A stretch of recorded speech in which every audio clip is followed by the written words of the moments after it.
രാധേ കൃഷ്ണ. എല്ലാവർക്കും സമർപ്പണത്തിലേക്ക് സ്വാഗതം.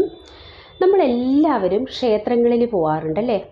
ക്ഷേത്രങ്ങളിൽ പോയി കഴിഞ്ഞാൽ നമ്മൾ ഒരുപാട് കാര്യങ്ങൾ ഭഗവാനോട് ഒരുപാട് ആവശ്യങ്ങളൊക്കെ പറയുകയും വഴിപാട് നടത്തുകയാണ് ചെയ്യുക. സാധാരണ എല്ലാവരും ചെയ്യുന്ന കാര്യങ്ങൾ. പക്ഷേ ചിലപ്പോഴൊക്കെ ചില ആൾക്കാരൊക്കെ ജപിച്ച് നാമജപത്തോടു കൂടി കുറച്ച് മെഡിറ്റേഷനൊക്കെ ചെയ്ത് വരുന്ന ആൾക്കാരും ഉണ്ടല്ലേ?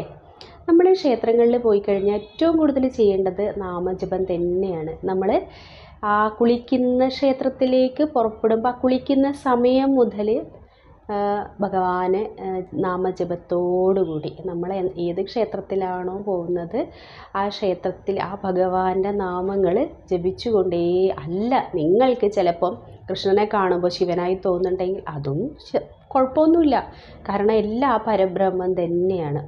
എല്ലാം പല പല രൂപങ്ങളിൽ ഭഗവാൻ നമുക്ക് അനുഗ്രഹം തരുന്നതാണ്. അപ്പോൾ നമ്മൾ നാമം ജപിച്ചുകൊണ്ട് കുളി മുതൽ നമ്മൾ ആ ക്ഷേത്രത്തിൽ പ്രദക്ഷിണം ചെയ്യുമ്പോഴും ഓരോന്നും എല്ലാം ആ ഭഗവാനാണെന്ന് കണ്ടുകൊണ്ട് നാമം ജപിച്ചുകൊണ്ട് കുറേ സമയം മെഡിറ്റേഷൻ ചെയ്തുകൊണ്ട് നമ്മൾ പുറത്തേക്ക് ഇറങ്ങുമ്പോൾ നമ്മുടെ ഉള്ളിൽ ഒരു പോസിറ്റിവിറ്റിയുടെ അത്രയും ശാന്തമായ ഒരു ഊർജ്ജം തന്നെ വരും. ഊർജ്ജം എന്ന് പറയുമ്പം ഉള്ളിൽ നിന്ന് ഊർജ്ജം അത്രയും പ്രഭാവത്തോടെ ഉയരുമ്പോഴും നമ്മളിൽ ഒരു ശാന്തത, ഒരു സൗമ്യത ഒക്കെ ഉണ്ടാകും.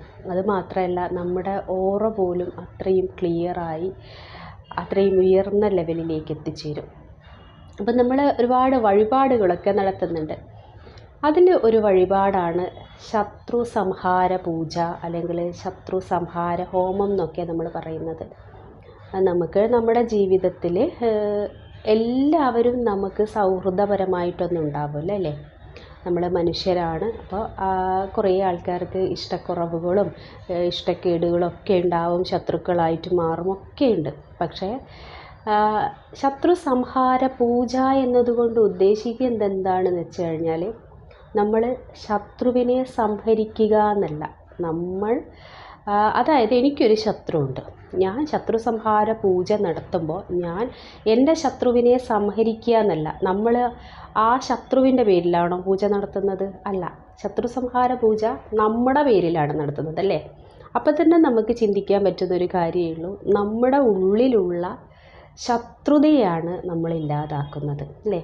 നമ്മുടെ മനസ്സിൻ്റെ ഉള്ളിൽ മറ്റൊരാളോട് തോന്നുന്ന ആ ശത്രുതാ മനോഭാവത്തെ ഭഗവാൻ ഇല്ലായ്മ ചെയ്യുകയാണ് ചെയ്യുന്നത്.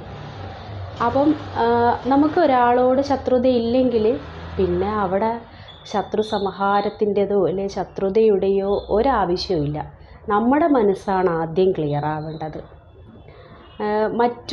നമ്മൾ ഓരോരുത്തരോട് ശത്രുത അല്ലെങ്കിൽ അസൂയ പക ഉണ്ടാവുമ്പോൾ നമ്മളാണ് ചീത്തയാവുന്നത്, അവരല്ല. ചിലപ്പോൾ അപ്പുറത്ത് നിൽക്കുന്ന ആൾ നമ്മുടെ ശത്രുതയോ പകയോ അസൂയയോ ദേഷ്യമോ ഒന്നും അപ്പുറത്തുള്ള ആൾ അറിയ പോലും ഉണ്ടാവില്ല. പക്ഷെ നമ്മുടെ ഒരു ചീഞ്ഞളിഞ്ഞ് നമ്മുടെ മനസ്സിനെ അത്രയും വൃത്തികെട്ട രീതിയിൽ ഏത് സമയവും ആ പകയോടും ദേഷ്യത്തോടും ശത്രുതയോടും ആക്കുമ്പോൾ നമ്മുടെ മനസ്സ് മലീമസാവുക ചെയ്യുന്നതല്ലേ? അപ്പം നമുക്ക് അതൊക്കെ ക്ലീൻ ചെയ്ത് നല്ല രീതിയിലേക്ക് ഈശ്വരനിലേക്ക് അടുക്കാൻ ശ്രമിക്കുമ്പം ഇങ്ങനെയുള്ള സാധനങ്ങളൊക്കെ നമ്മൾ ഇല്ലാതാക്കണം.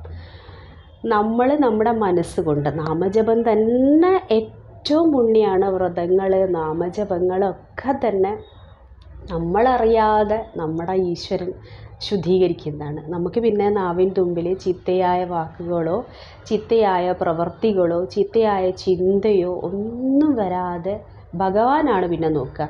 നമ്മളെ നടത്തിക്കുന്നതൊക്കെയും ഭഗവാനായിരിക്കും. അപ്പോൾ ആ രീതിയിലേക്കെത്തും. അപ്പോൾ വഴിപാടുകൾ, ഓരോ വഴിപാടിനും ഓരോ ഫലസിദ്ധി തന്നെ പറയുന്നുണ്ട്. അപ്പോൾ വഴിപാട് നടത്തുമ്പോൾ നമ്മൾ വെറുതെ അവിടെ ഒരു വഴിപാട് നടത്തി തിരിച്ചു വരിക എന്നല്ല. ആ ഒരു പൂജ നടക്കുന്ന സമയത്ത് നമ്മൾ ക്ഷേത്രത്തിൽ ഭഗവാന്റെ മുമ്പിൽ അല്ലെ ഭഗവതിയുടെ മുമ്പിൽ നിന്ന് പ്രാർത്ഥിക്കണം, അതിന് പൂർണ്ണ ഫലം നമുക്ക് ലഭിക്കാൻ. അത് മാത്രമല്ല, ആ പ്രസാദം നമ്മൾ സ്വീകരിക്കുകയും ചെയ്യണം. എന്നാൽ മാത്രമേ അതിന് ഒരു പൂർണ്ണ ഫലം ഉണ്ടാവും. അല്ലാതെ ആരുടെയെങ്കിലും കയ്യിൽ എന്തെങ്കിലും കൊടുത്തയച്ച് അല്ലെങ്കിൽ ആരുടെയെങ്കിലും കഴിപ്പിക്കാൻ പറഞ്ഞതുകൊണ്ടൊന്നും അതിൻ്റെ പൂർണ്ണമായ ഫലസിദ്ധി നമുക്ക് ലഭിക്കുകയില്ല. അതുപോലെ ആരെങ്കിലും ക്ഷേത്രത്തിൽ പോകുമ്പോൾ പറയും, ഇതാ എൻ്റെ കാര്യവും കൂടെ ഒന്ന് പറഞ്ഞേക്കണേ. എന്തിനാ? നിങ്ങൾ പോയി നിങ്ങളുടെ കാര്യം നിങ്ങൾക്ക് നിങ്ങളുടെ കാര്യം അറിയുന്നത് പോലെ മറ്റൊരാൾക്കും അറിയാൻ പറ്റില്ല. എനിക്ക് എന്നെ അറിയുന്നത് പോലെ വേറൊരാൾക്കും എന്നെ പറ്റി അറിയാൻ പറ്റില്ല. അപ്പം നിങ്ങളുടെ ആവശ്യം നിങ്ങൾ പറയുന്ന രീതിയിൽ ഒരിക്കലും മറ്റൊരാൾക്ക് പറഞ്ഞാൽ അത് അത്രത്തോളം ഡീപ്പായി അല്ലെ അത്രത്തോളം ഭഗവാനിലേക്ക് എത്തിക്കാൻ പറ്റില്ല. നിങ്ങൾ എവിടെയാണോ ഇരിക്കുന്നത് അവിടെ ഗുരുവായൂരായിട്ടും അവിടെ പഴനിയായിട്ടൊക്കെ കണ്ടാൽ മതി. എന്നിട്ട് നിങ്ങളുടെ കാര്യം നിങ്ങൾ ഭഗവാനോട് പറയുക. ഭഗവാൻ നിങ്ങൾക്ക് വേണ്ടത് വേണ്ട സമയത്ത് ഭഗവാൻ ചെയ്തു തന്നോളും. എന്നും ആവശ്യങ്ങൾ മാത്രം പറഞ്ഞ് ആവശ്യങ്ങൾ നേടിയെടുക്കാനുള്ള ഒരു സ്ഥലം അല്ല ശരിക്കും ക്ഷേത്രം എന്ന് പറയുന്നത്. അവിടെ നിങ്ങൾ ഭഗവാനിലേക്ക് ഏറ്റവും നല്ല പ്രാർത്ഥന എന്ന് പറയുന്നത് നല്ലൊരു മരണമാണ്.